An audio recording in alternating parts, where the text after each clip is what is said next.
ഓരോ മിനിറ്റും അതീവ പ്രാധാന്യമാണ്. വെറും 25 മിനിറ്റ് കൊണ്ടാണ് ഇന്ത്യ പാകിസ്ഥാനെ അടിച്ചു തകർത്തത്. സൈനികർക്ക് പൂർണ്ണ സ്വാതന്ത്ര്യം നൽകിയ ഒരു ആക്രമണമായിരുന്നു. എല്ലാം നിങ്ങൾ ചെയ്തോളൂ, ബാക്കി ഞാൻ നോക്കിക്കോളാം എന്നാണ് നരേന്ദ്രമോദി സൈനിക മേധാവികളോട് പറയുമ്പോൾ, കോൺഗ്രസ് ഭരണകാലത്ത് പോലും ഇങ്ങനെ ഒരു വാക്ക് കേൾക്കാൻ, അതായത് അന്നത്തെ പ്രധാനമന്ത്രിയായ മൻമോഹൻ സിംഗിന്റെ വായിൽ നിന്നും ഇങ്ങനെ ഒരു വാക്ക് കേൾക്കാൻ ഇന്ത്യൻ സൈനികരടക്കം കൊതിച്ചിട്ടുണ്ടായിരുന്നു. കാരണം മുംബൈ ഭീകരാക്രമണം ഉണ്ടാവുന്ന സമയത്ത് പാകിസ്ഥാനാണ് ചെയ്തത് എന്നുള്ള എല്ലാ തെളിവുകളും നമുക്ക് ലഭിച്ചിട്ടുണ്ടായിരുന്നു. പക്ഷേ തിരിച്ചടിക്കട്ടെ എന്ന് കര നാവിക വ്യോമ സേനാംഗങ്ങൾ അന്നത്തെ പ്രധാനമന്ത്രിയോട് ചോദിച്ചപ്പോൾ മൻമോഹൻ സിംഗ് പറഞ്ഞത് സോണിയാഗാന്ധിയോട് ചോദിച്ചിട്ട് പറയാം. കാരണം മൻമോഹൻ സിംഗിനെ മുൻനിർത്തിക്കൊണ്ട് സോണിയാഗാന്ധിയാണ് 10 വർഷം ഭാരതം ഭരിച്ചത്. അപ്പോൾ സോണിയാഗാന്ധിയോട് ചോദിച്ചിട്ട് പറയാം എന്നുള്ളതായിരുന്നു. അന്നേ ഇവർ നോക്കി വെച്ചതാണ് ഒരു നല്ല ഒരു നട്ടലുള്ള ഒരു ഭരണാധികാരി രാജ്യം ഭരിക്കാൻ വരുമ്പോൾ ഇതെല്ലാം കൂടെ ചേർത്ത് ഒരെണ്ണം തിരിച്ച് പാകിസ്ഥാന് കൊടുക്കുമെന്ന്. അതിൻ്റെ ഒരു സീരിയസ് ആണ് ഇപ്പോൾ അജ്ഞാതരും ഉൾപ്പെടെയുള്ളവരായിട്ട് പാകിസ്ഥാനിൽ ഇപ്പോൾ നടന്നുകൊണ്ടിരിക്കുന്നത്. 25 മിനിറ്റുകൾ കൊണ്ട് ഇന്ത്യ തകർത്തെറിഞ്ഞത് പതിറ്റാണ്ടുകൾ പഴക്കമുള്ള യുദ്ധതന്ത്രങ്ങളാണ്. ശത്രുവിന്റെ മണ്ണിൽ സിന്ദൂർ ചാർത്തിയ ആ മിന്നൽ പ്രഹരം വെറുമൊരു തിരിച്ചടിയായിരുന്നില്ല. അത് ഇന്ത്യയുടെ പ്രതിരോധ ചരിത്രത്തിലെ പുതിയൊരു അധ്യായത്തിന്റെ തുടക്കമായിരുന്നു.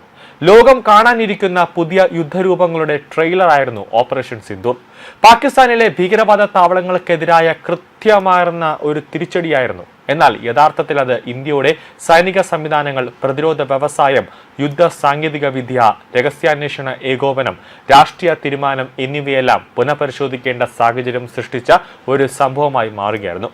കാരണം ആക്രമണം അവസാനിച്ചെങ്കിലും അതിന്റെ പ്രത്യാഘാതങ്ങൾ ഏകദേശം 88 മണിക്കൂറോളം നീണ്ടുനിന്ന സൈനിക വ്യാപനത്തിലൂടെയും ഉയർന്ന ജാഗ്രതയിലൂടെയും ഇന്ത്യയെ പുതിയ യാഥാർത്ഥ്യങ്ങളിലേക്ക് നയിച്ചു. ഓപ്പറേഷൻ സിന്ദൂറിന് ശേഷം ഇന്ത്യ തിരിച്ചറിഞ്ഞ ഒരു കാര്യമുണ്ട്. അതായത് ഡ്രോണുകൾ, ഉപഗ്രഹങ്ങൾ, ഇലക്ട്രോണിക് വാർഫെയർ, കൃത്യതയുള്ള മിസൈലുകൾ, തത്സമയ ഡേറ്റ കൈമാറ്റം, ആർട്ടിഫിഷ്യൽ ഇന്റലിജൻസ് അടിസ്ഥാനമാക്കിയുള്ള ലക്ഷ്യനിർണയം എന്നിവയാണ് ഇപ്പോൾ യുദ്ധത്തിന്റെ ഗതി നിർണ്ണയിക്കുന്നത്. ആരാണ് കൂടുതൽ വേഗത്തിൽ ശത്രുവിനെ കണ്ടെത്തുന്നത്, ആരാണ് അതിലും വേഗത്തിൽ ആക്രമിക്കുന്നത് എന്നാണ് ആധുനിക യുദ്ധത്തിന്റെ അടിസ്ഥാന ചോദ്യമായി മാറിയത്. അതുകൊണ്ട് തന്നെ ഇന്ത്യൻ സായുധ സേന ഇപ്പോൾ സെൻസർ ടു ഷൂട്ടർ ടൈംലൈൻ എന്ന ആശയത്തെ ഏറ്റവും പ്രധാനപ്പെട്ട യുദ്ധ മാനദണ്ഡമായി കാണുകയാണ്. ഒരു ഭീഷണി കണ്ടെത്തിയ നിമിഷം മുതൽ അതിനെ നിർവീര്യമാക്കുന്നത് വരെ എടുക്കുന്ന സമയം പരമാവധി കുറയ്ക്കുക എന്നതാണ് ഇപ്പോഴത്തെ പ്രധാന ലക്ഷ്യം. ഓപ്പറേഷൻ സിന്ദൂർ ഡ്രോണുകളുടെയും പങ്കിനെക്കുറിച്ചുള്ള ഇന്ത്യൻ സൈന്യത്തിന്റെ പഴയ കാഴ്ചപ്പാടുകളെല്ലാം തകർന്നു. മുമ്പ് നിരീക്ഷണത്തിനും പിന്തുണയ്ക്കുമായി മാത്രം ഉപയോഗിച്ചിരുന്ന ഡ്രോണുകൾ ഇന്ന് യുദ്ധത്തിന്റെ മുഖ്യ ആയുധങ്ങളായി മാറിക്കഴിഞ്ഞിരിക്കുകയാണ്. ആക്രമണ ഡ്രോണുകൾ, ലോജിസ്റ്റിക് മ്യൂണിഷൻസ്, കൂടാതെ സ്വയം ലക്ഷ്യം കണ്ടെത്തുന്ന സിസ്റ്റങ്ങൾ എന്നിവയെല്ലാം ഇന്ത്യൻ യുദ്ധതന്ത്രത്തിന്റെ അവിഭാജ്യ ഘടകങ്ങളായി മാറുകയാണ്. ഇതിന്റെ ഭാഗമായാണ് സൈന്യത്തിന്റെ പുതിയ ഘടനാപരമായ പുനഃസംഘടന. രുദ്ര ബ്രിഗേഡുകൾ, ഭൈരവ് ബറ്റാലിയനുകൾ, അഷ്നി പ്ലാറ്റൂണുകൾ പോലുള്ള പുതിയ യുദ്ധ യൂണിറ്റുകൾ ഇന്ത്യ രൂപീകരിച്ചത് കൊണ്ട് ഇരിക്കുകയാണ്.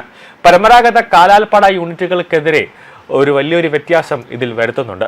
കാലാൽപ്പട ഡ്രോണുകൾ, പീരങ്കികൾ, കവച വാഹനങ്ങൾ, ഇലക്ട്രോണിക് വാർഫെയർ സംവിധാനങ്ങൾ, തത്സമയ ഇന്റലിജൻസ്, ലോജിസ്റ്റിക് പിന്തുണ എന്നിവയെല്ലാം ഒരൊറ്റ സംയോജിത ഘടനയിൽ പ്രവർത്തിക്കുന്ന തരത്തിലാണ് പുതിയ യൂണിറ്റുകൾ രൂപകൽപ്പന ചെയ്യപ്പെടുന്നത്.